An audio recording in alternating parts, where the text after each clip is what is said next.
சந்தோஷமா இருக்கிறோம். मसीह के अंदर हम आनंदित हैं। என்னையும் உங்கள் மத்தியில் நிறுத்தினதற்காக முதலாய் தேவனுக்கு நன்றி செலுத்துகிறேன். धन्यवाद चढ़ाती हूँ आपके सामने हमें खड़े किए வாய்ப்பு கொடுத்த எங்க பெரியம்மாவுக்கும் குடும்பத்தாருக்கும் இயேசுவின் நாமத்தில் நன்றி. मौका दिया माँ जी को और उनके परिवार को मैं धन्यवाद देती हूँ। ஜெபிப்போம். प्रार्थना करेंगे। ஸ்தோத்திர ஆண்டவரே, நல்ல வேலைக்காக உமக்கு நன்றி செலுத்துறோம் ஐயா. स्तुति करते परमेश्वर इस अच्छे समय के लिए। பேசுறது நீங்கள் அல்ல, உங்கள் பிதாவின் ஆவியானவர். बातें करने वाले तुम नहीं है, तुम्हारे पिता बातें करते हैं। நான் குறைவுள்ள ஆண்டவரே, मेरे अंदर कमियां हैं என் प्रभु। குற்றங்கள் குறைகளை மன்னித்து இயேசப்பா, நீர் பேச போகிறதற்காக ஸ்தோத்திரம். मेरी कमियां को क्षमा कर आप बातें करने वाले इसके लिए நீர் சர்வ धन्यवाद। வல்லமையுள்ள தேவன். आप सर्वशक्तिमान प्रभु ஆண்டவரே, हैं। எங்க ஒவ்வொரு இதயத்தின் கண்களை திறக்கும்படியாக நாங்கள் ஜெபிக்கிறோம். हमारे हर एक हृदय की आंखों को खोलने के लिए प्रार्थना करते हैं। காதுள்ளவன் கேட்க கடவுள் என்று வேதத்துல பார்க்கிறோம் ஐயா. जिन्हें कान है वो सुन ले कर पवित्र शास्त्र कहता எங்கள் है। காதுகளை திறந்துள்ளோம். हमारे कानों को खोल दीजिए, எங்களோட பேசும் ஐயா. हमसे बातें कीजिए, நாம உட்கொண்டு அதன்படி நடக்க எங்களுக்கு உதவி செய்யுங்க. उसे अपना कर उसकी समान चलने के लिए अनुग्रह कीजिए। ஒவ்வொரு வார்த்தையும் ஐயா 30, 60, 100 நாங்க பலன் கொடுத்து எங்களுக்கு உதவி செய்யுங்க. सभी वचन 30, 70, 100% बल देने के लिए अनुग्रह कीजिए। மீட்பர் இயேசுவின் மூலம் ஜெபிக்கிற நல்ல பிதாவே, उद्धार करने वाला यीशु मसीह के नाम से मांगते हैं, ஆமென். आमीन। ஹல்லேலூயா. हालेलुया। வார்த்தை அப்போ ரீட் பண்ண சாப்டர்ல பார்த்தோம். देखिए परमेश्वर के वचन में पढ़ा हुआ अध्याय में हम देखे கட்டியிருக்க கழுதையை ஆண்டவர் கட்டவிழ்க்க சொன்னார். बंधा हुआ गधी और उनके बच्चे को छुटकारा करने के இன்னைக்கு लिए நம்ம प्रभु का கழுதையை है। குறித்து தியானிக்க போகிறோம். आज हम गधी के बारे में जांचने वाले हैं। இந்த வாரத்துக்கு அடுத்த வாரம் நம்ம எல்லாரும் அத பவனியாக போறோம். அதுதானே? एक हफ्ता छोड़कर हम जुलूस लेकर जाने वाले हैं। அதை நினைவு கூறும்படியாக இந்த மாதத்துல இதை பேசும்படியாக ஆண்டவர் எனக்கு ஏவினார். उसे याद करने के लिए परमेश्वर इस बातें को करने के लिए प्रभु जी याद किए। 3 கழுதையை குறித்து பார்ப்போம். 3 गधे के बारे में हम देखेंगे। என்னாகமம் गिनती 22ஆம் அதிகாரம் 22वां अध्याय 32ஆம் வசனம். 36वां वचन। கேக்குதுல வாய்ஸ்? கர்த்தருடைய தூதனானவர் அவனை நோக்கி, நீ உன் கழுதையை இதனோட 3 தரம் அடித்ததென்ன? உன் பழி எனக்கு மாறுபாடாய் இருக்கிறதினால் நான் உனக்கு எதிரியாக புறப்பட்டு வந்தேன். இது யாரு?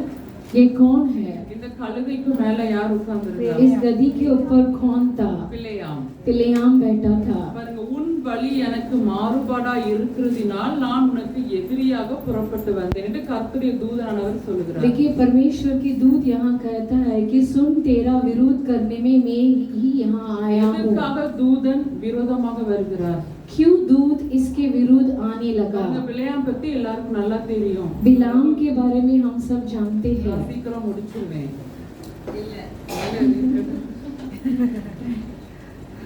நம்ம பார்க்கிறோம் பிலேயாம் குறித்து என்னாகமம் 22ஆம் அதிகாரம் 12ஆம் வசனத்துல बिलाम के बारे में हम गिनती 22-12 में देखते हैं। அதற்கு தேவன் பிலேயாமை நோக்கி, நீ அவர்களோட போக வேண்டாம், அந்த ஜனங்களை சபிக்கவும் வேண்டாம், அவர்கள் ஆசீர்வதிக்கப்பட்டவர்கள் என்றார்.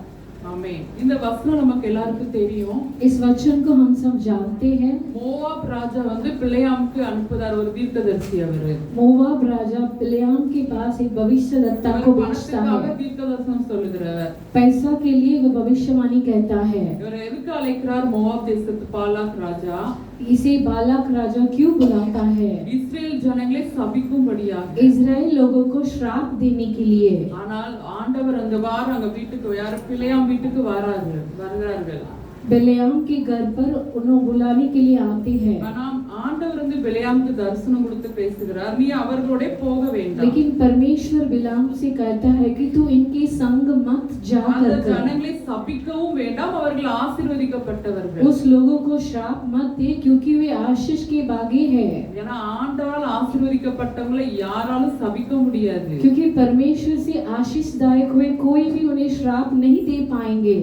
ஆண்டவர் யார் ஆசீர்வதிச்சிருக்காங்களோ அவங்களை யார் சபிச்சாலும் அந்த சாபம் நிக்காது. जो भी परमेश्वर जिन्हें आशीष किया है उनके विरुद्ध को भी श्राप करेंगे तो उनके ऊपर वो नहीं आएगी। முதல் தடவை ஆண்டவர் சொல்லிட்டா நீ போக வேண்டாம். पहली बार परमेश्वर ने बिलाम को कहा कि तू मत जाना। திருப்பாவை மோவாப் ராஜா என்ன பண்றார்? அதிக கனவான்களை அனுப்புகிறார்.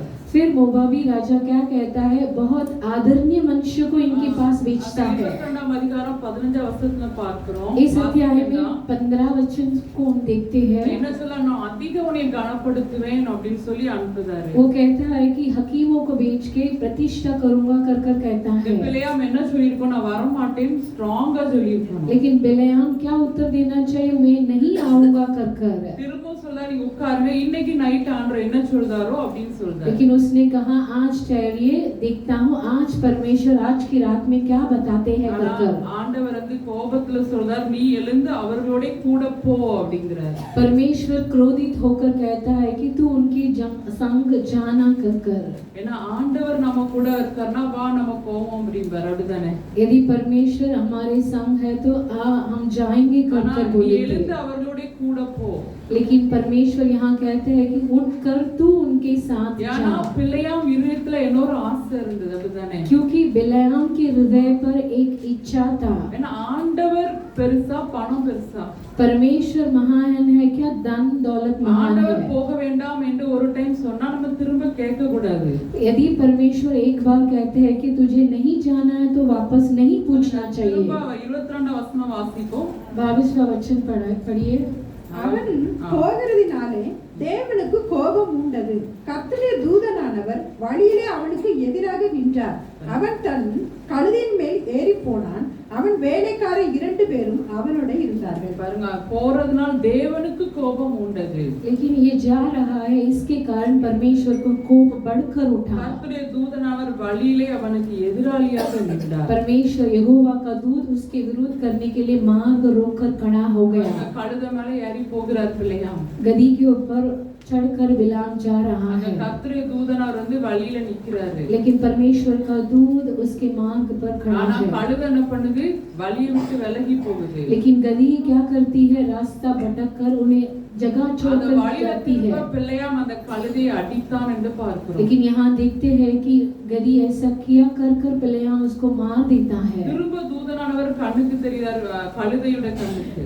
फिर भी गधी के आंखों में स्वर्गदूत दिखाई पड़ता है। திரும்பவும் அதை அடித்தான். वापस उसे मारने लगता है। மூணாவதும் அதே மாதிரி என்ன செய்தார், இடுக்கமான வழியில தூதனானவர் நிற்கிறார், போக இடமே இல்ல. चौड़ा रास्ता पर दूत वहाँ खड़ा है गली में, लेकिन उसे नहीं जाने के लिए हुआ கழுதையை है। தடியினால் அடித்தான் என்று இருக்கிறது. लेकिन बिलेआम ने उसने बहुत मारा था।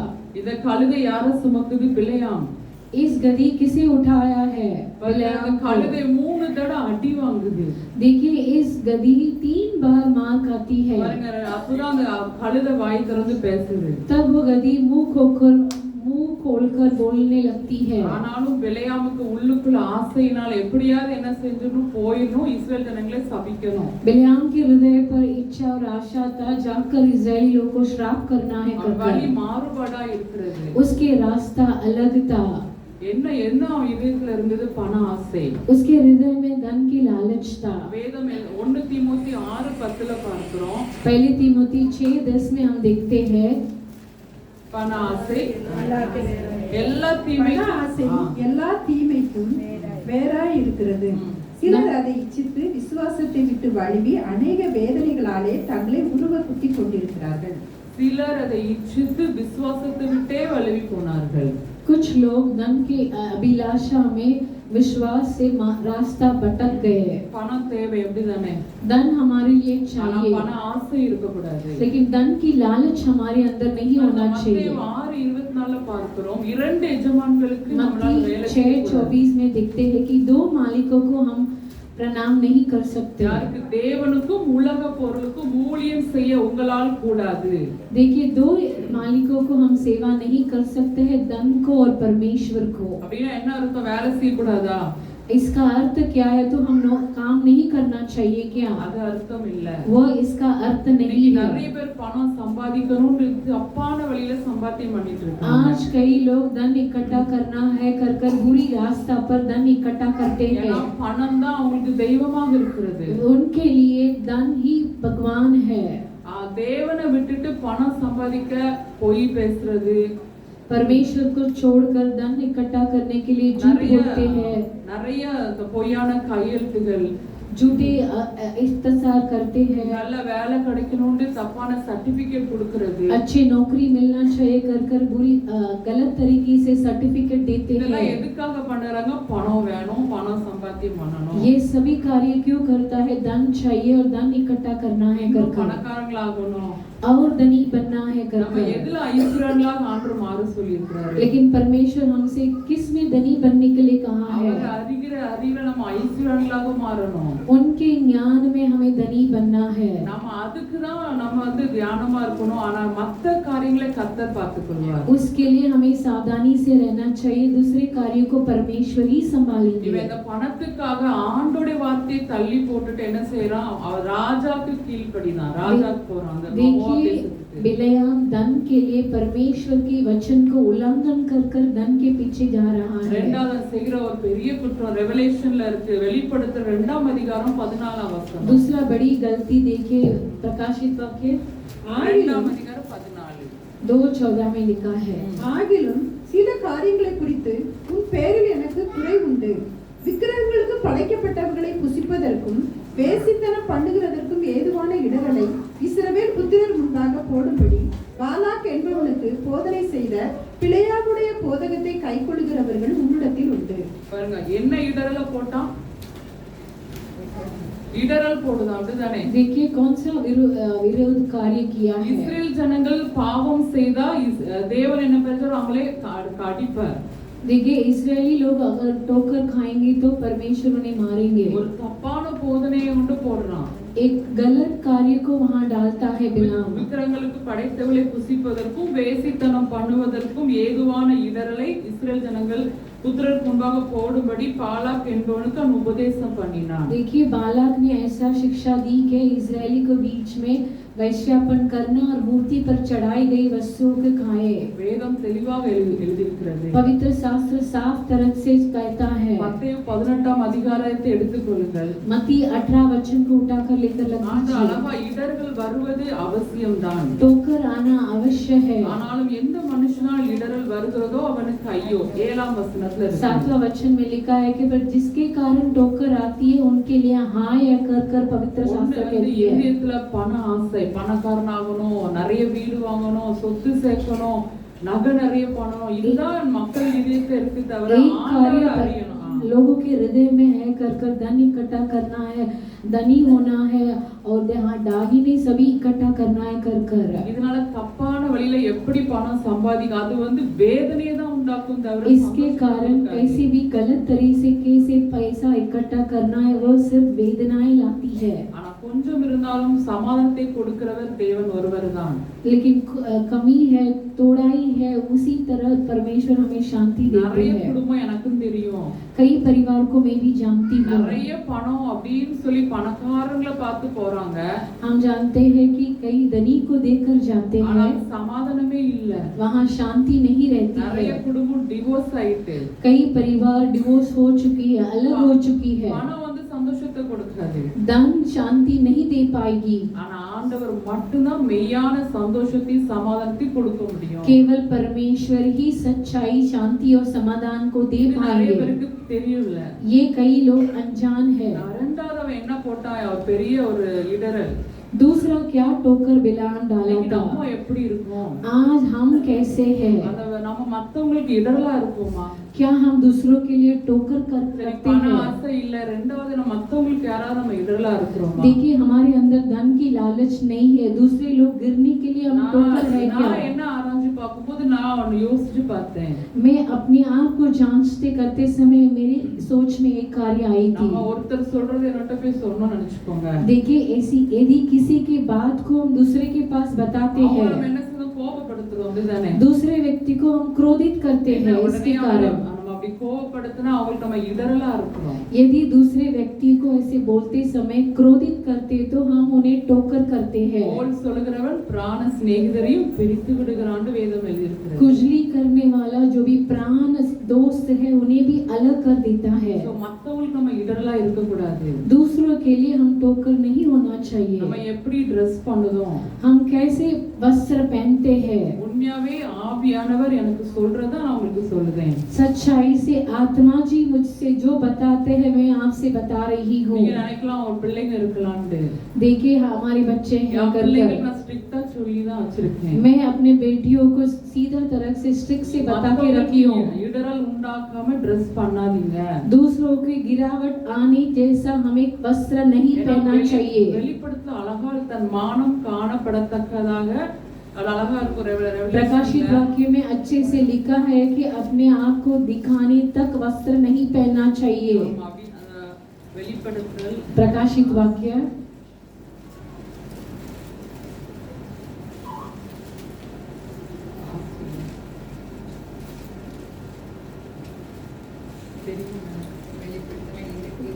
ஆமா அதுதான் அழகா இருக்கும். தன் மானம் காணப்படத்தக்கதாக வஸ்திரங்களை அதிக பாக்கியவான் என்று வேதம் எழுதியிருக்கிறது.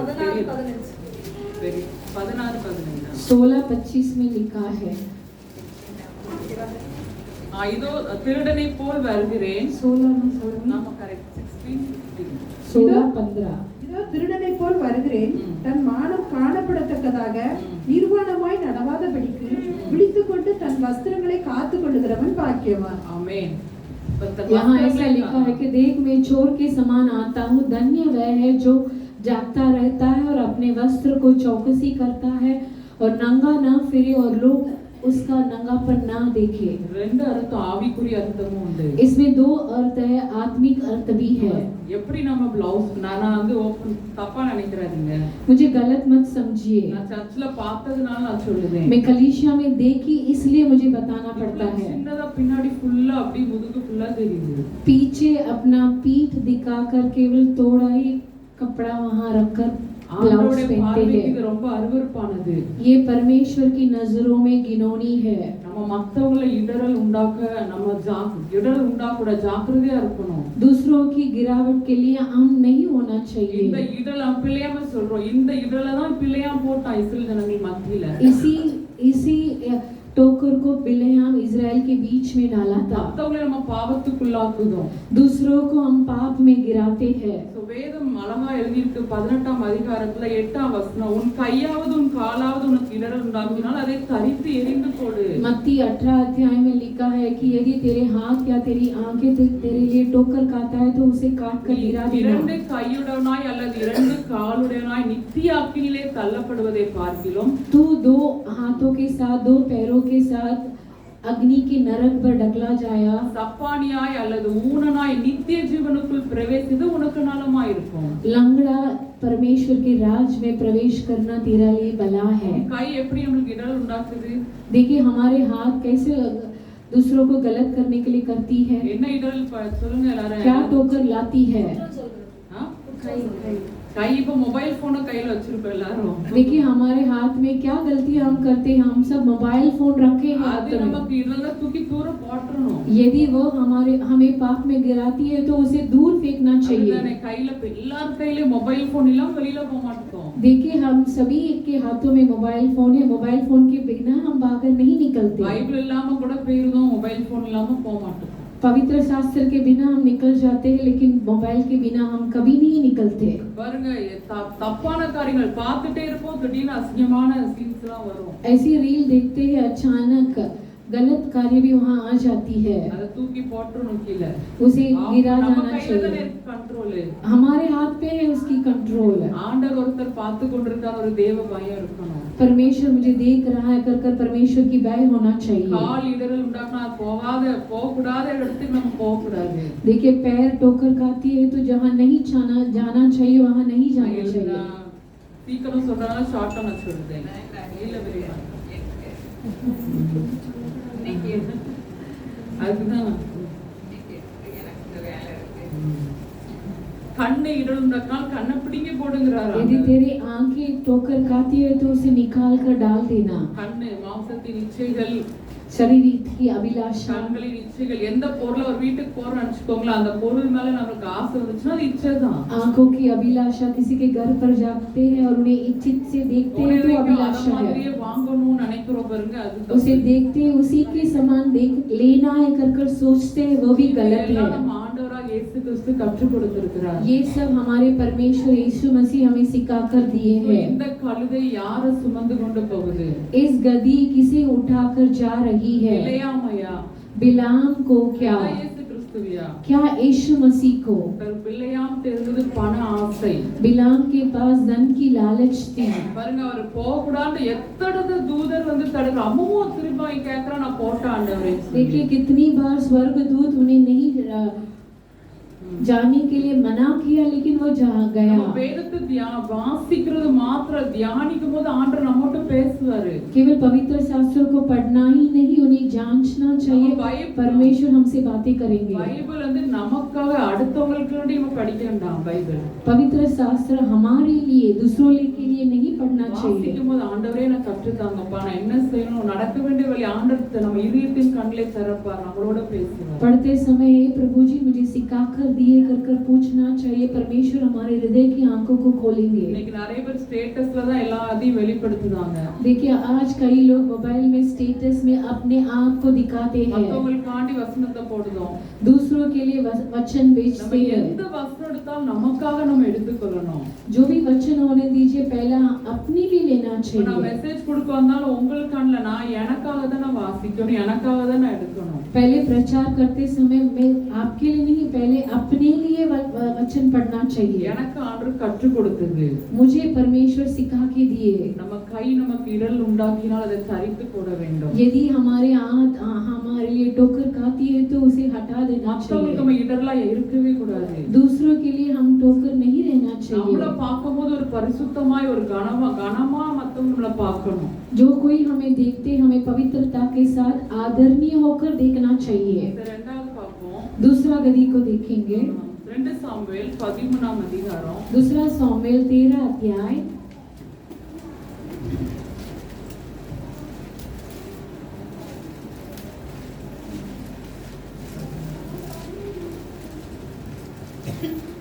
முதல்ல வாசிங்க. 2 சாமுவேல் 18ஆம் அதிகாரம் 9ஆம் வசனம். 18 अध्याय 9वां वचन। அப்சலோம் தாவீதின் சேவகருக்கு எதிர்ப்பட்டான். அப்சலோம் கோவேறு கழுதையின் மேல் ஏறி வரும்போது அந்த கோவேறு கழுதை சணல் பின்னாலான ஒரு பெரிய கர்வாலி மரத்தின் கீழ் வந்ததினால் அவனுடைய தலை கர்வாலி மரத்தின் மாட்டிக்கொண்டு அவன் வானத்துக்கும் பூமிக்கும் நடுவே தொங்கினான். அவன் ஏறி இருந்த கோவேறு கழுதை அப்பாலே போயிற்று. ஆமென். இரண்டாவது நம்ம பார்ப்போம் அப்சலோம். दूसरा हम अब्सलोम को देखते இந்த हैं। கழுதைக்கு மேல அப்சலோம் உட்கார்ந்து சவாரி செய்கிறார். इस गधी के ऊपर अब्सलोम सवार कर रहा है। பாருங்க, அவருக்கு என்ன அவரை பத்தி நம்ம தியானிக்கும் போது उनके बारे में हम जांचते समय 2 சாமுவேல் 13ஆம் அதிகாரம் 22ஆம் வசனம். दूसरे सामुएल 13 अध्याय 22वां वचन। அப்சலோம் அவனோடு நன்மையாகிலும் தீமையாகிலும் பேசவில்லை. தன் சகோதரியாகிய தாமாரை அம்னோன் காரியத்தின் நிமித்தம் அப்சலோம் அவனை பகைத்தான். அந்த அம்னோன் செய்த குற்றத்தின் நிமித்தம் அப்சலோம் என்ன பண்ணதா, அவனை பகைத்தான். अब्सलोम यहाँ क्या करता है? अम्नोन जो गलत किया अपने बहन के साथ, इसके लिए उससे घृणा करता है। அம்னோன் தான் தாவீதுக்கு முதல் பிறந்தவன். अम्नोन ही दाऊद के लिए पहला बेटा है। அவன் செய்யக்கூடாத மத்தியரான காரியத்தை செய்து விட்டான். वो जो भी मूर्खता नहीं करना चाहिए उस मूर्ख कार्य को उसने कर दिया। சரி, அப்சலோம் அவனை பகைத்தான். इसके कारण अब्सलोम उससे घृणा करता है। 32ஆம் வசனத்துல கீழே பார்க்கிறோம், லாஸ்ட்ல இருக்கு, அது अंतिम में वचन அப்சலோமின் लिखता है कि அது அப்சலோமின் நெஞ்சில் இருந்தது. वो अब्सलोम के छाती पर था। நம்ம இருதயத்துல என்ன இருந்தது? அவனுக்கு பகை இருந்தது. उसके हृदय पर घृणा था। அந்த பகை அவனை பார்க்க பகை, அது என்னாச்சு, கடைசியில என்ன பண்ணா, கொலை பண்ணான். उस घृणा को देख, उस घृणा था, वो बढ़ते बढ़ते उसने मृत्यु भी करा दिया। அவன் பகை விரோதங்களை எழுப்பும் என்று வேதத்துல பார்க்கிறோம். घृणा विरोधित को उठाती है कर पवित्र शास्त्र में देखते हैं। பகையை மறைக்கிறவன் பொய் உதடன், घृणा को छुपाने वाला झूठो ओट वाला है। பகை இதயத்துல வைப்பா கசப்பான வேர் முளைத்தெலும்பி அநேகரை அதுக்கு என்ன கலக்கம் உண்டாக்கும் என்று வேதம் எழுதியிருக்கிறது. कड़वापन जड़ हृदय से उत्पन्न होकर दूसरों को चोट पहुंचाएगी कर पवित्र शास्त्र कहती है। 1 யோவான்ல அழகா எழுதியிருக்கோம், पहला यूहन्ना में சகோதரனை பாய்க்கிறவன் கொலைபாதகனா இருக்கிறான். पहला यूहन्ना में ऐसा लिखता है कि अपने भाई को विरोध करने वाला एक हत्यारा है कर। பழைய ஏற்பாடுல கொலை பண்ணாதான் கொலை. पुराने नियम में जो हत्या करते हैं तो ही उसको हत्या ஆனா बोलते புதிய हैं, ஏற்பாடுல நம்ம ஈஸியா நினைக்க கூடாது. लेकिन नए करार में आसानी से नहीं लेना தன் चाहिए। சகோதரனை பகைக்கிறவன் என்னதான் கொலைபாதன், கொலைக்கு சமம் என்கிறார் ஆண்டவர். यदि कोई अपने भाई को विरोध करता है वो भी हत्यारा हो जाता है। கோபப்பட்டாலே நான் என்ன சொல்லிருக்கோம், எரி நரகத்துக்கு பாத்திரனா இருக்கிறான். यदि अपने भाई के ऊपर क्रोधित करता है वो जलने वाली अग्नि की योग्य है। நம்ம வேதத்தை அப்படி தியானிக்கிறோமா? ऐसे हम पवित्र शास्त्र को ध्यान நம்ம करते हैं, அவரோட இருக்க அவரை மாதிரி நம்ம வாழணும். उन्हीं के समान जीना है हमें, அவர் பாக்குற மாதிரி நம்ம பார்க்கணும். उन्हीं के समान हमें भी देखना है। அவர் ஒரு வேசியை எவ்வளவு அழகா நேசிச்சாரு. देखिए அவர் பாவத்தை வெறுத்தார், ஆனா அவளை புறம்பே தள்ளல. देखिए एक वैश्यापन करने वाली स्त्री को परमेश्वर कितने अच्छे से देखे और उन्हें अच्छी नजरों से देखे। வேசி என்று விலகி ஆண்டு போல அவரோட பேசுறார் ஆண்டவர். ये वैश्या कर उन्हें हटाए नहीं, उनसे बातें किया। நம்ம யாரையும் சி என்று சொல்ல அற்பமா என்ன கூடாது. हम किसी को भी तुच्छ छी कर बोलना नहीं चाहिए। பகை அன்புதான் சகல பாவங்களையும் மூடும் என்று வேதம் எழுதியிருக்கு. प्रेमी सभी पापों को ढक लेगी कर पवित्र शास्त्र कहती है। அப்சலோம் என்னாச்சு, கடைசில அவனை அடித்து கொன்று போட்டார்கள். देखिए अब्सलोम को अंतिम में मार कर उन्हें சகோதரனை பகைச்சான், தகப்பனுக்கு விரோதமா எழும்பினான். उन्हें घात किया, वो अपने पिता को सामने खड़ा था और भाई के विरुद्ध भी खड़ा था। அந்த கழுதை எப்படி போச்சு, தடுமாறி ஓடுது பாருங்க அப்சலோமை விட்டுட்டு. देखिए उस गधी है ना अब्सलोम को छोड़कर भाग जाती है। அவன் ஏறி இந்த கோவேரி கழுதை அப்பாலே போயிடுச்சு. उस गधी उसे छोड़कर अलग हो गई। ஆனா பிலேயாமுக்கு என்ன நடந்துச்சு தெரியும் தானே? देखिए बिलाम के लिए क्या हुआ आप सब जानते हैं। அவனே என்ன பண்ணான், கொன்று போட்டார்கள். அவனுக்குரியதையும் எல்லாவற்றையும் அழித்து போட்டார்கள். उन्हीं को बिलाम को भी हत्या कर दी और जो भी उनका है वो भी नाश कर दिए। முடிவு அதுதான், ஒருத்தருடைய முடிவு முக்கியம். एक जन की अंत अच्छा होना चाहिए। ஆரம்பம் அற்பமா இருக்கும், நான் முடிவு சம்பூர்ணமா இருக்கும். पहले कार्य अर्प हो सकता है लेकिन अंतिम समय अच्छा होना चाहिए। எப்படி ஆண்டவரோட நம்ம இருக்கிறோமோ அது ஆண்டவர் ஒரு நாள் வெளியரங்கமாய் நம்மளே ஆசீர்வதிப்பார். हम परमेश्वर भीतरी में कैसा है लेकिन परमेश्वर हमारे खुलेपन में आशीष करेंगे। மூணாவது கழுதையை பார்ப்போம். तीसरा गधी को हम देखेंगे। மத்தேயு 24 அதிகாரம் मत्ती 24 अध्याय 21 21 4. चौथा वचन। இயேசு பிரதியுத்தரமாக நானும் உங்களிடத்தில் 21:4 மத்தேயு இதோ 20. உன் ராஜா சாந்த குணம் உள்ளவராய் ஆ. கழுதையின் மேலும் கழுதை குட்டியாகிய மரியின் மேலும் ஏறிக்கொண்டு உன்னிடத்தில் வருகிறார் என்று சீயோன் குமாரத்திக்குள் சொல்லுங்கள் என்று தீர்க்கதரிசினால் உரைக்கப்பட்டது நிறைவேறும்படி இதெல்லாம் நடந்தது. ஆமென். இதோ உன் ராஜா சாந்த குணம் உள்ளவராய் கழுதையின் மேலும் கழுதை குட்டியாக மரியின் மேலும் ஏறிக்கொண்டு வருகிறார். देख तेरा राजा तेरे पास आता है, वह नम्र है और गधे पर बैठा है वरना लादू के बच्चे पर। இந்த கழுதை எங்க ஒரு வழியருகே கட்டப்பட்டிருக்கிறது. ये गधी कहाँ था? मार्ग पर बंधी हुई थी। பாருங்க, அங்க ஆண்டவர் சொல்லி அனுப்ப இவைகள் ஆண்டவருக்கு வேண்டும் என்று சொல்லுங்கள்ங்கறாரு. परमेश्वर ने ऐसे बेचते हैं कि परमेश्वर के लिए जरूरत है कर பாருங்க, ஆண்டவருக்கு வேண்டும் என்று சொன்னோனே அங்க விட்டுட்டாங்க. ये परमेश्वर का प्रयोजन है कर कहते हैं उन्हें छोड़ दे, बेच दे।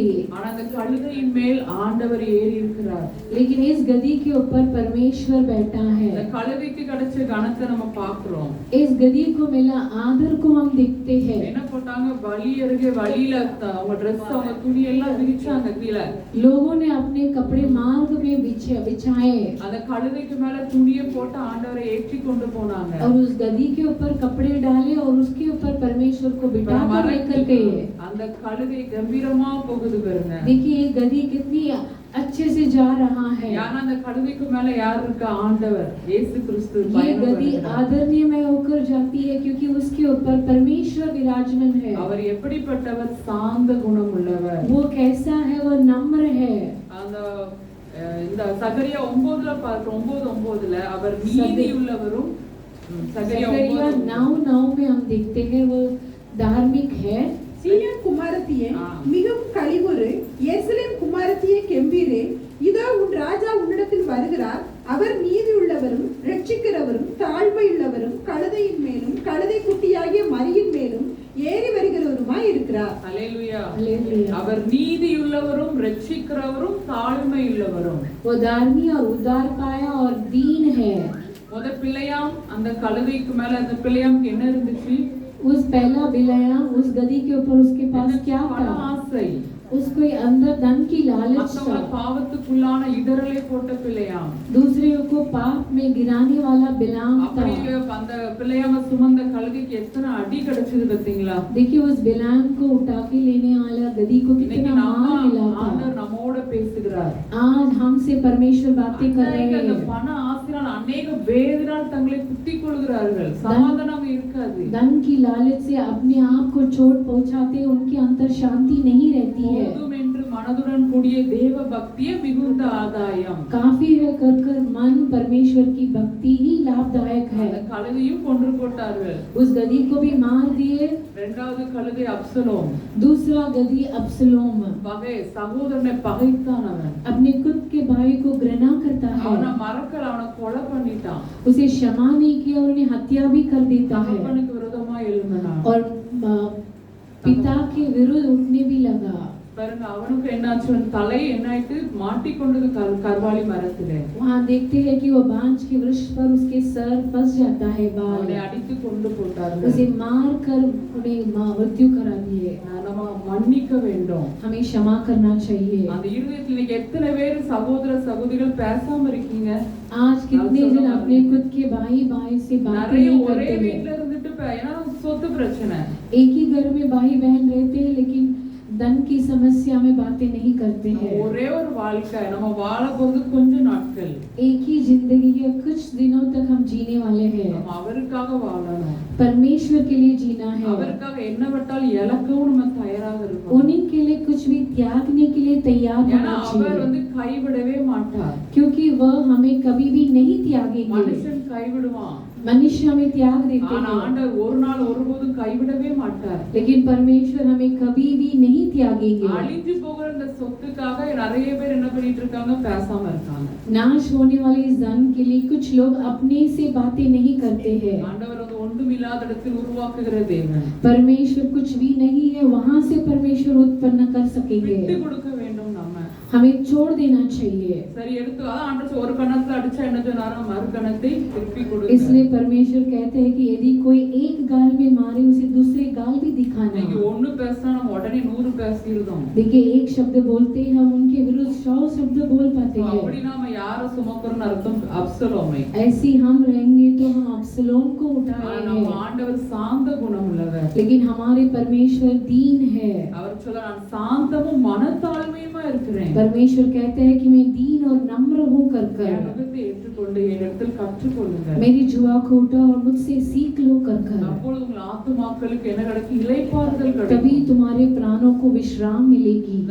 அந்த வெளிப்படத்துல வாசிக்கும் பொழுது उस प्रकाशित वाक्य को पढ़ते समय ஆண்டவரை மறுதலிக்கிறவர்கள், ஆண்டவரை ஏற்றுக்கொள்ளாதவர்கள் எப்படி அவங்களுக்கு இளைப்பாறுதல் இராது என்று வேதம் எழுதியிருக்கிறது. परमेश्वर को इनकार करने वाले, परमेश्वर को छोड़ने वाले, उन्हें कभी भी विश्राम नहीं அக்னி मिलेगी। கடல், அதை யோசிச்சு பார்த்துக்கோங்க. अग्नि के समुद्र, उसे सोच कर देख लीजिए। நித்தியமான அக்னி, अनंत काल के लिए, हमेशा के लिए अग्नि। அதை நம்ம யோசிச்சு பார்த்து நம்ம அன்பா இருப்போம். யாரையும் பகைக்காதீங்க. उसे सोच कर रखते हुए हम किसी से भी घृणा नहीं करना चाहिए, நம்மளுக்கு எப்போ प्रेम करना चाहिए। எப்போ உயிர் போகுது நமக்கு தெரியல. हमें नहीं जानते हैं हम अपने जीवन को कभी त्यागेंगे। நம்ம அவருடைய கரத்தில் தான் நம்ம உயிர் இருக்கிறது. நம்ம देखिए செல்லலாம். हमारी सांस जीवन परमेश्वर के हाथों में है। கடைசி மூச்சு வரைக்கும் நம்ம அவருக்காக உண்மையாய் பரிசுத்தமாய் வாழ ஒப்பு கொடுப்போம். अंतिम सांस घुटने देने तक हम परमेश्वर के लिए सच्चाई से जीना चाहिए। ஒரே சண்டை, ஒரே பகை, ஒருத்தருக்கு ஒருத்தர் பேசாம இருக்கிறது. इसे नहीं जानते हुए झगड़ते हैं, एक दूसरे से बातें नहीं करते, इनकार करते हैं। நமக்கு முன்னாடி இருக்கிறத நோக்கி பாருங்கள். பரலோகமும் இருக்குது, நரகமும் இருக்குது. हमारे सामने जो भी है उसे देख लीजिए। हमारे सामने स्वर्ग भी है और नरक भी है। நம்ம சாந்த குணத்தை நம்ம எப்படி காட்ட முடியும்? देखिए हमारे नम्रता को हम कैसे दिखा पाएंगे? எப்படி காட்டுவோம்? எப்படி தெரியும் நம்ம சாந்த குணம்? देखिए हमारे नम्रता को हम कैसे दिखाएंगे? தெரியலையா? எப்படி நம்ம சாந்த குணம் மற்றவங்களுக்கு தெரியும்? யாராவது உங்களை திட்டுனா ऐसे हम कैसे नम्रता दिखा पाएंगे? यदि முதல்ல हमें நம்ம சாந்த குணம் அம்மா कोई திட்டுனா, மாமியார் திட்டுனா, चिल्लाएंगे, सास चिल्लाएंगे, हमारे माँ जी चिल्लाएंगे, तभी हम पद அப்பதான் का நம்மளை पाएंगे, பத்தி வெளியில தெரியும். तभी हमारे बारे में हम जान நம்மள पाएंगे। ஆண்டவர் டெஸ்ட் பண்ணுவாரு. परमेश्वर हमें परखाएंगे। நம்ம தீர்மானம் எடுத்திருப்போம் ஆண்டவரை போல வாழணும்னு हम சொல்லி. निर्णय ले चुके रहेंगे परमेश्वर की समान में जीऊंगी ஆனா करके। யாராவது நம்மள திட்டினா यदि तभी कोई हमें चिल्लाएंगे, நம்ம அம்மாவா இருக்கலாம், மாமியாரா இருக்கலாம், சகோதரன் சகோதரியா இருக்கலாம், உடனே ஆன் தி ஸ்பாட் பதிலுக்கு பதில் பண்ணிடுவோம். कोई भी होने दीजिए, माता हो सकती है, सास हो सकती है, भाई बहन हो सकती है, तुरंत हम उनकी बात बोल देते हैं। அப்பதான் தெரியும் நம்ம சாந்த குணம். तब हमारी नम्रता दिखा पड़ेगी। அதுதான் பேதுரு அழகா எழுதியிருக்காரு. அழியாத அலங்கரிப்பா இருக்கிற சாந்தம் அமைதல் ஆவியாகிய इसी के बारे में पत्रस लिखा है कि जो न मिटने वाला नम्रता दीनता हमारे हृदय में, நம்முடைய சாந்த குணத்தினால் நம்ம கணவரை நம்ம ஆதாயப்படுத்தலாம். हमारी नम्रता के गुण से अपने पति को लाभदायक कर सकते हैं। நம்ம ஒண்ணுமே சொல்லண்டாம். हमें कुछ नहीं बोलना और चाहिए। அதான் சொல்லுவாங்க, நல் நடக்கையினால் ஆதாயப்படுத்திக் கொள்ளுங்கள். अपने भलाई कार्य से अपने पति को आदरणीय कर दीजिए। அதான் பிலிப்பியர் 4 அதிகாரம் 5 வசனம் வாசிங்க. फिलिपियों 4:5 को पढ़िए।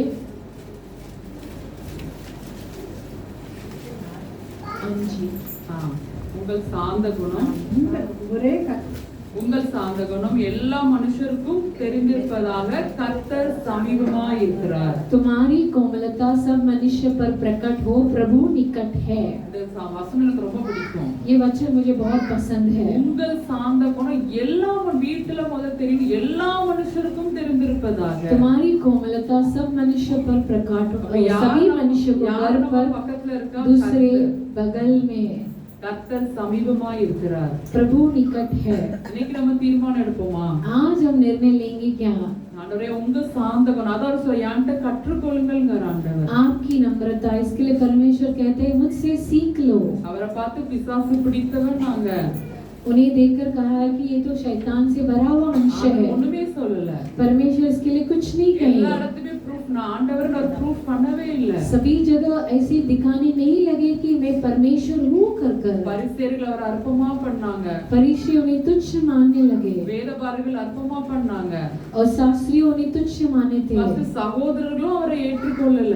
उनके भाई भी उन्हें अपना नहीं थे। அவர் பொறுமையோட இருந்தார். वो धीरज के साथ रहे थे। அதான் சாந்த குணம். वही नम्रता है। ஒரு நாள் அதை ஆண்டவர் வெளிப்படுத்துவார்.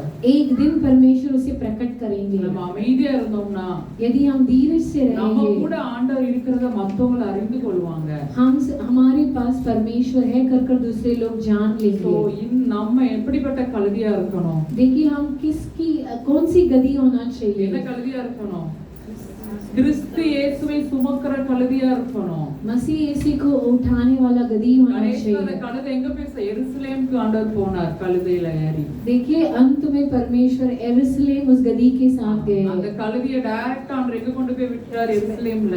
अंत में परमेश्वर उस गधी को यरूशलेम में छोड़े थे। சோ ஆண்டவர் நம்ம கூட இருந்தார்னா பரலோகம் வரைக்கும் நம்ம போய் பிரவேசிக்கலாம். यदि परमेश्वर हमारे संग है तो हम स्वर्ग राज पहुंच सकते हैं। பூமி எதிர்ச்சி வரட்டும், என்ன பிரச்சனை வந்தாலும் நமக்கு பயம் இல்லை. भूमि डोलने दीजिए, भूकंप आने दीजिए, हमारे अंदर कुछ भी भय नहीं आएगी। ஒண்ணு நம்மள சேதப்படுத்தாது. कुछ भी हमें हानि नहीं நம்மை पहुंचाएगी। பத்திரமாய் ஆண்டவர் பரலோகத்துல கொண்டு வந்து சேர்ப்பார். हमें सुरक्षित परमेश्वर स्वर्ग राज में लेकर இதயத்துல जाएंगे। பகை வேண்டாம், கசப்பு வேண்டாம், हृदय में घृणा नहीं चाहिए, कड़वापन नहीं பண चाहिए, ஆசை வேண்டாம், தப்பான வழியில சம்பாதிக்க வேண்டாம். धन की लालच नहीं चाहिए, धन बुरी तरह से इकट्ठा नहीं करना மத்தவங்களுக்கு चाहिए। நம்ம இடரலா இருக்க வேண்டாம். அங்க दूसरों வீட்டு को போல் சொல்லாதீங்க. पाप करने के लिए हम टोकर नहीं करना चाहिए।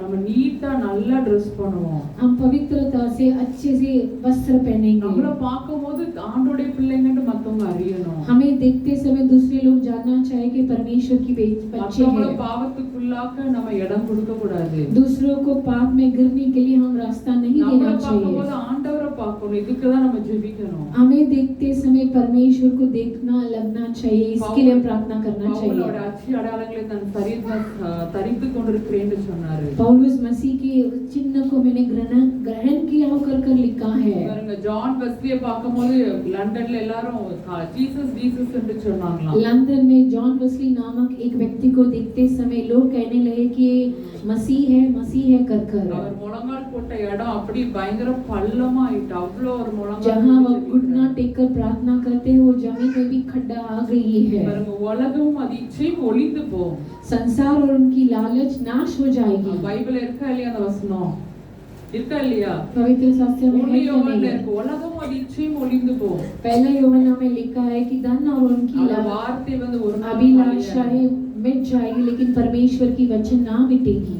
சோ நம்ம அவரே சுமக்கிற கழுதியாக நம்ம இருப்போம்। इसलिए हम परमेश्वर को उठाने वाले गद्दी होना அவர் चाहिए। சாந்த குணங்களா இருந்தது போல எனக்கும் ஆண்டவரே உங்க சாந்த குணத்தை எங்களுக்கு தாங்க। जैसे आप नम्र और दीन है उसी नम्रता को मेरे अंदर भी दे உம்மை दीजिए। போல எங்களை மாற்றுங்கன்னு நம்ம ஜெபிப்போம்। आप ही के समान मुझे बदल दीजिए कर कर प्रार्थना करना चाहिए। ஜெபிப்போமா?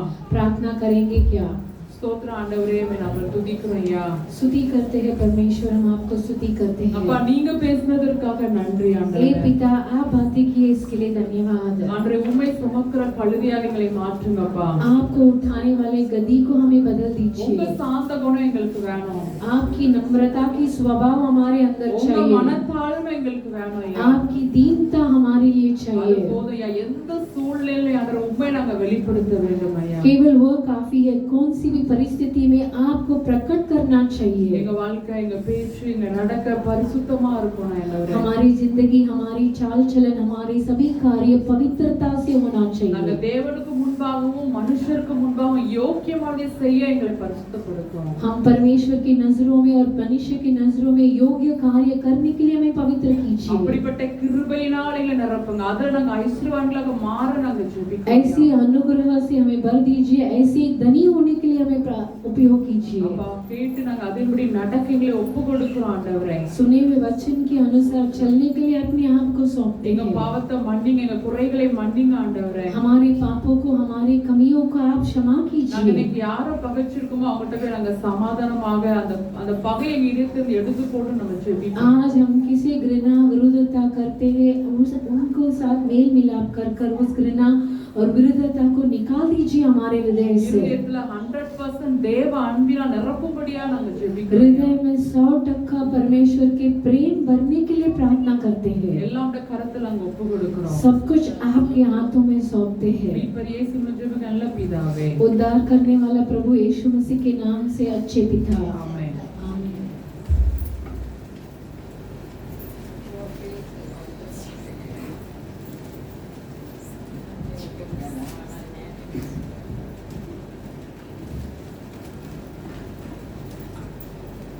அல்லேலூயா அல்லேலூயா அருமையான செய்தியை கேட்டோம்। अच्छे वचन को सुने।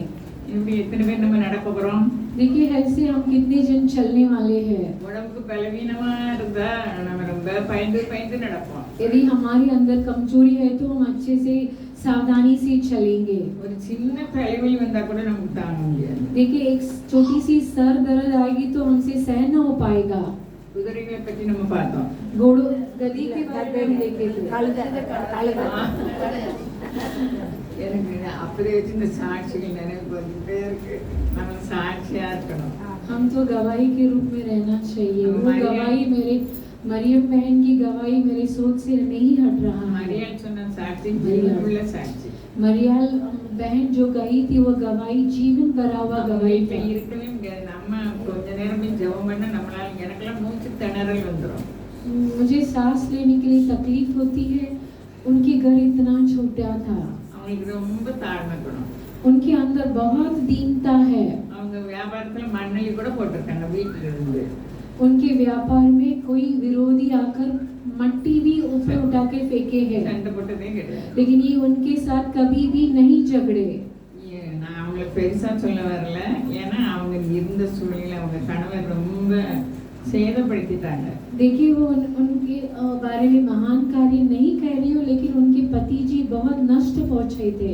அவங்களுக்கு மீண்டும் செழிப்பை எப்படி கொடுத்திருக்காங்க ஆண்டவர்। देखिए वापस परमेश्वर उनके लिए दुगना धन, देखिए कैसा परमेश्वर दिए गए। அவங்களுக்கு இட்லி வியாபாரம் தான்। वो इडली की धंधा करते थे। அந்த வீட்டை போய் பார்த்தா ஒரே சமாதானம், அவங்க சமாதானத்தை பார்க்க முடியும்। देखिए उनके घर पर जाकर देखेंगे तो वहाँ तो आसपास में शांति दिखाई देती है। இன்னும் 2-3 நிமிஷம் இருக்கு। நான் உங்களை ஞாபகப்படுத்துவேன். मैं तुम्हारे लिए याद दिलाती हूँ. எனக்காக 2 நிமிஷம் தாங்க. मेरे लिए 2 मिनट दे दीजिए. 3 காரியங்களை நம்ம பார்த்தோம். 3 कार्यों को हम देखने लगे. அவன் கழுதைன்னு சொல்லும்போது நான் பூரா குதிரையை தான் நினைச்சேன். वो गधी बोलते समय मैं घोड़ों को याद कर रही थी. ஒரு ஆள் போக போக வித்தியாசமாயிருது. एक व्यक्ति से दूसरे व्यक्ति को पहुंचते ही अलग शब्द हो जाती है. பிள்ளையாமுக்கு பூரா பொருளாசை. बिलियाम के अंदर धन की लालच थी. நம்ம பொருளாசை இல்லைன்னு சொல்றோம். அல்லேலூயா. जिसके अंदर धन की लालच नहीं है, हालेलुया कहिए. हालेलुया. இனிமே பொருளாசையா இருக்கக்கூடாது. இது வரைக்கும் இருக்கு. अब तक हो गया लालच, अब से नहीं होना चाहिए. பாருங்க, அன்னைக்கு நான் போன வாரம் நான் தானே செய்து கொடுத்தேன். அதுல பிள்ளைகளுக்கு போதிச்சுட்டு நான் வந்து படுத்துக்கிட்டேன். देखिए बच्चे को मैं वचन कहकर आके सो गई. நடுக்காமத்துல ஆண்டவர் வார்த்தை அனுப்புதாரு. आधी रात पर परमेश्वर वचन भेजते அது हैं. மறக்காது எனக்கு. உபாகம் व्यवस्था 11:13. व्यवस्था वरन 11 अध्याय 13 वचन. நீங்கள் உங்கள் தேவனாகிய கர்த்தரிடத்தில் உங்கள் முழு இருதயத்தோடும் உங்கள் முழு ஆத்மாவோடும் அன்பு கூர்ந்து அவரை சேவிக்கும்படி நான் இன்று உங்களுக்கு கற்பிக்கிற என் கற்பனைகளுக்கு கீழ்ப்படிந்தால் போதும். எப்படி சொல்றாங்க பாருங்க. देखिए यहाँ वचन कैसा कहता है. இன்னைக்கு செய்தி ஒவ்வொன்றும் அன்புல தான் இருக்குது. देखिए आज के वचन सब प्रेम से भरा है. என் நடைமுறை வாழ்க்கையில அதை நான் உணர்வேன். मैं अपने चाल चलन में उसे महसूस करती हूँ. வீட்டுல எங்க வீட்டுல என் சகோதரர்கள், எங்க குடும்பம், மாமியார், மருமகள், என் பிள்ளைகள் இதெல்லாம் நம்ம பார்க்கும்போது देखिए सिर्फ मेरा घर में नहीं, मेरे सास ससुर, मेरे भाई बहन सभी के घर में देखते समय நம்ம குடும்பத்துல பிரச்சனை வராது, வராம இருக்காது. देखिए हमारे घर पर समस्या आएगी, அது இல்லாம போயிடும். लेकिन वो ऐसी चली जाती है. कैसी चली जाएगी? இப்போ இந்த வசனம் தந்தது எனக்கு அதுதான். ஜெபத்துல சொன்னேனே, உங்க வீட்டுல இருக்கும்போது எனக்கு கொடுத்தது. தீமையை நன்மைனா வெல்ல. बुराई को भलाई से विजय पाना है. நம்மளை சுற்றிலும் தீமை இருக்குது. देखिए हमारे आसपास बुराई है, அது நன்மையினால நம்ம வெல்லணும். उसे भलाई से विजय करना है. சின்ன பிள்ளைங்களாலும் பெரிய ஆள்னாலும் மரியாதை இல்லாம நம்ம நடக்கும்போது நம்ம என்ன செய்தோம்? छोटी बच्चे होने दीजिए, बड़े होने दीजिए, यदि हम उनको आदर नहीं करते तो क्या होगा? பிரச்சனையே இல்லாத வீடு கிடையாது, ஆனா பிரச்சனையே இல்லாம போயிடும். सभी घर में समस्या होती है, लेकिन समस्या ऐसी चली जाएगी. அது நம்ம கையில தான் இருக்கு. वह हमारे हाथों में है. இப்போ ஒருவர் அவர் புக்கில் எழுதியிருக்காரு. एक व्यक्ति अपने पुस्तक में ऐसा लिखा है, நம்மளும் ஒரு பரிசுத்தவானும் ஒரு வாரம் ஒண்ணா இருக்கிறது முடியாத காரியமா? हम और एक पवित्र व्यक्ति एक संग रहना नामुमकिन है. உலகத்தார சொல்லல அவர் புக்கில் எழுதும்போது. वह अपनी किताब में संसारिक लोगों के बारे में नहीं बताता है, मसीह के लोगों के बारे में बताता है. பிள்ளைகள் என்று சொல்லி அவங்க ஒரு வாரம் ஒரு குடும்பத்தோட இருக்கணும்னா முடியாத. நம்ம பரலோகத்துல பரிசுத்தவான்களோட இருக்க முடியுமா? देखिए स्वर्ग राज में पवित्र लोगों के साथ रह सकते हैं, लेकिन पृथ्वी पर एक व्यक्ति पवित्र व्यक्ति के साथ नहीं जीवन बिता सकता है. ஏன்னா அங்க தீமை நுழைய முடியாது. वहाँ बुराई नहीं जा सकेगी. இங்கே நம்ம வீட்டுல தீமை நுழையறதுக்கு பார்க்கும். लेकिन यहाँ धरती पर बुराई आने के लिए देखती है. யார் கையில இருக்குது அதை அடைக்குது? लेकिन वो किसके हाथों पे है? ஒவ்வொருத்தர் கையில இருக்கு. हमारे हर एक के हाथों पर है. ஒரு காரியம் நம்ம வீட்டுல நடந்ததுன்னா यदि एक कार्य हमारे घर पर होती है, வசனம் வந்துடும், தீமை நன்மைனா வெல்லு. लेकिन वचन आती है तुरंत बुराई को भलाई से विजय करना. முதல் அன்பு எங்க இருக்குது? पहला और प्रेम किसके ऊपर है? இன்னைக்கு அவ செய்து கொடுத்தது பூரா அன்புல தான், அது உள்ள அடைக்குது அன்பு தான் இருக்கு. जो बेटी आज प्रचार की थी सभी वचन में प्रेम है. அவருக்கு கழுதையில போனாரு. वो गदी पर गया, ஆண்டவர் போக சொல்லல. परमेश्वर उन्हें नहीं जाने के लिए बोला, ராஜா நிறைய பணம் தருவாரே பொருள். लेकिन वहाँ के राजा बहुत धन देकर போட்டான்னு கேட்காரு. அவர் நல்ல इसके लिए बिलायम अच्छी भविष्यद्वक्ता था, लेकिन वो राजा धन देकर उसे बुलाता है. பிலேயாம் நமக்கு ஆராய்ந்து பார்த்தா ஒரு நல்ல தீர்க்கதரிசி. बिलायम को हम जांचते तो वो एक अच्छा भविष्यद्वक्ता था. பண ஆசை அவரையும் கெடுத்து அந்த பாலாக்கு அது என்னாகுமோ गिनती 22 என்னாகுமோ 6 அதிகாரத்துல இருக்கு. அந்த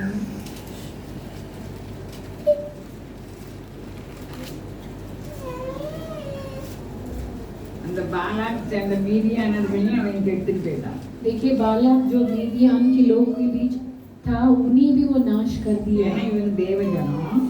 देखिए ये परमेश्वर की प्रजा है।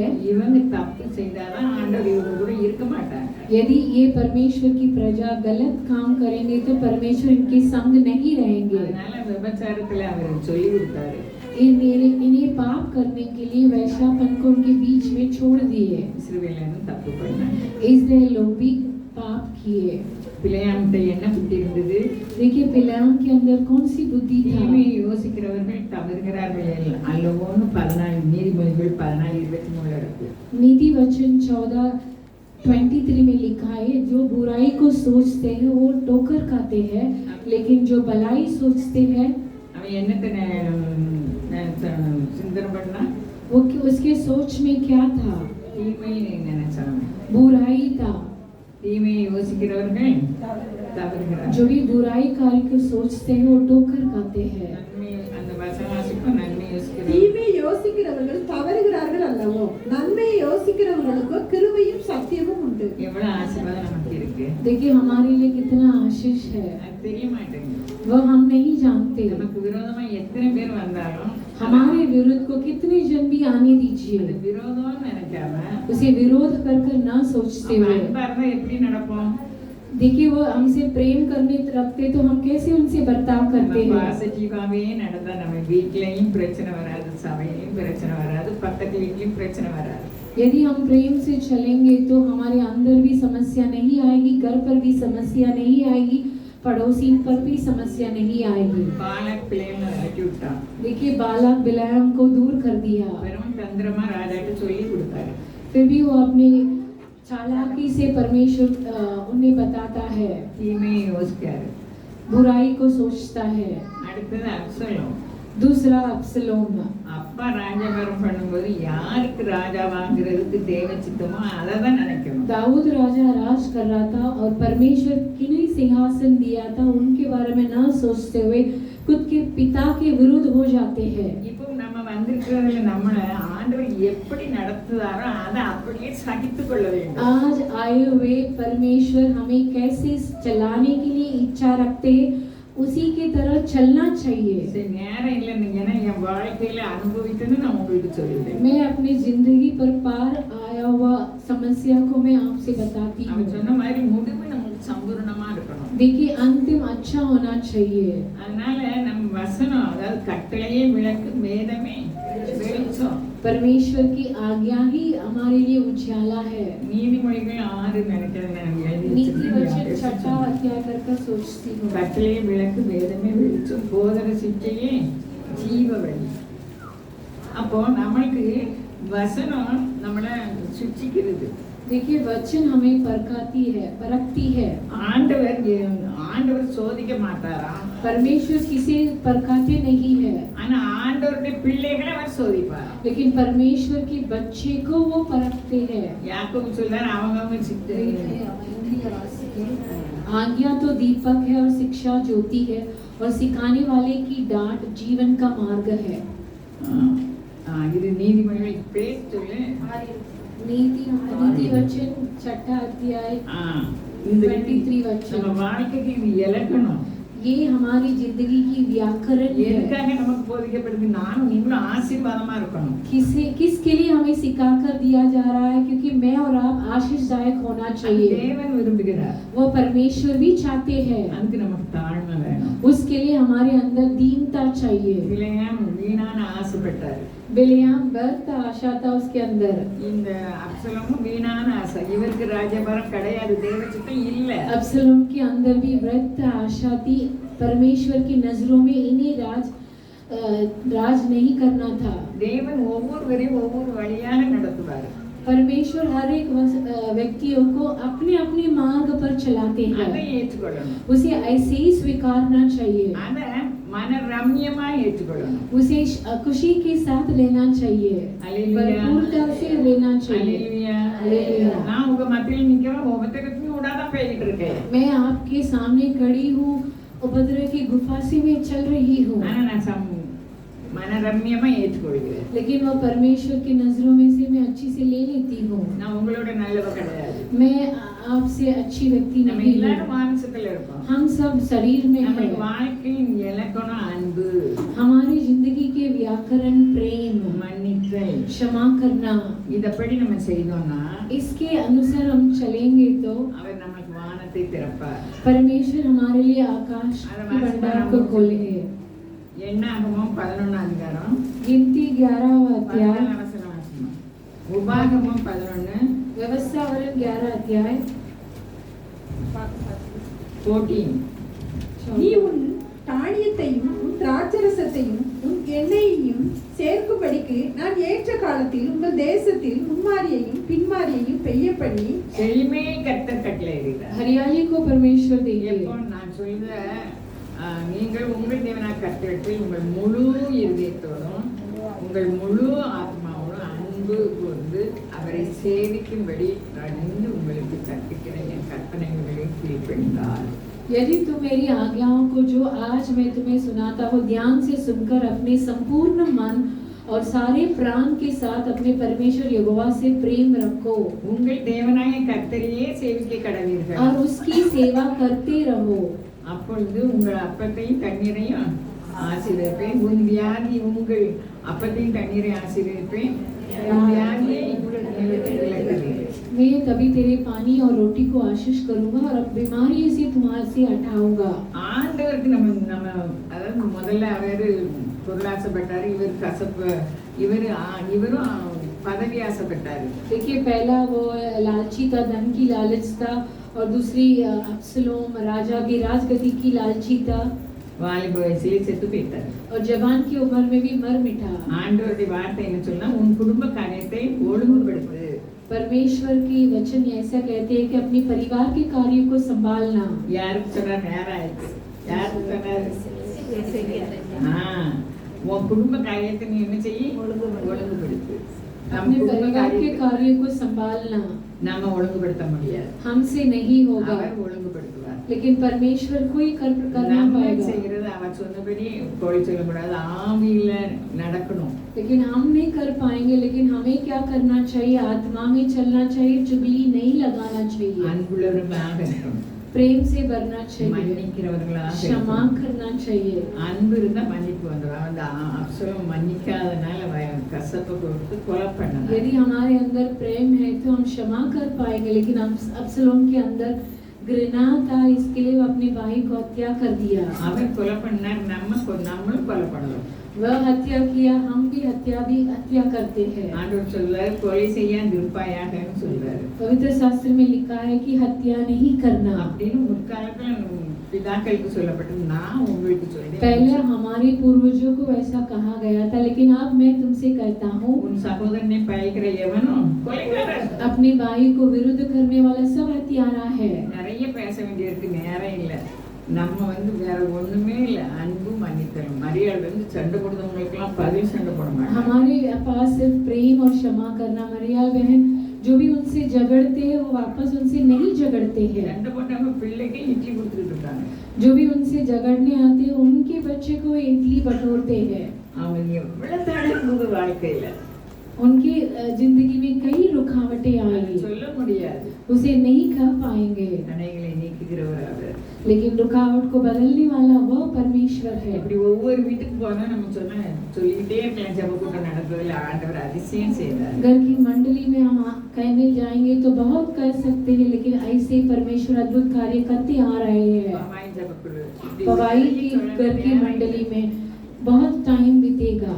ஆண்டவரை கனப்படுத்துறவங்கள நிச்சயமா நம்மளையும் கனப்படுத்துவார். जो भी परमेश्वर को आदर करते हैं हमें भी आदर करेंगे। அல்லேலூயா. हालेलुया। நம்மளை நற்கிரியைகளை செய்வதற்கு தான் முன்னாலே தெரிந்து கொண்டாராம். अच्छे कर्मों को करने के लिए परमेश्वर पहले से हमें चुन लिए हैं। எபேசியர் 2:1 நினைக்க நற்கிரியைகளை செய்வதற்கு முன்னாலே நம்மளை தெரிந்து கொண்டாராம். एफेसियों में लिखा है कि परमेश्वर पहले से हमें अच्छे कर्म को करने के लिए चुन लिए हैं। 2:10 கொலோசியர், எபேசியர் 2:10. முன்னாலேயே நம்மளை தெரிந்திருக்கார் நற்கிரியைகளை செய்ய, துர்க்கிரியைகளை செய்வதற்கல்ல. पहले से हमें परमेश्वर चुन लिए अच्छे कर्म को करने के लिए, बुरा कर्म को नहीं करने के लिए। நானும் நீங்களும் அதை நினைச்சு உண்மை உள்ளவர்களாக मैं और தேவன் आप उसी को सोचकर सच्चाई से रहकर நம்ம செய்ததெல்லாம் மன்னிச்சு பிரியமானவளையும் சொல்வார். हमें सभी पापों को क्षमा कर कर, हे प्रिय कर कर परमेश्वर हमें देखकर நம்ம कहेंगे। பரலோகத்துக்கு போகும்போது வீட்டு காரியங்களை ஒழுங்குபடுத்திட்டு போவோம். हम स्वर्गराज जाने से पहले अपने घर के कार्यों को ठीक कर कर जाएंगे। அப்படிப்பட்ட கிருபையை தேவன் தருவார். ऐसे अनुभव को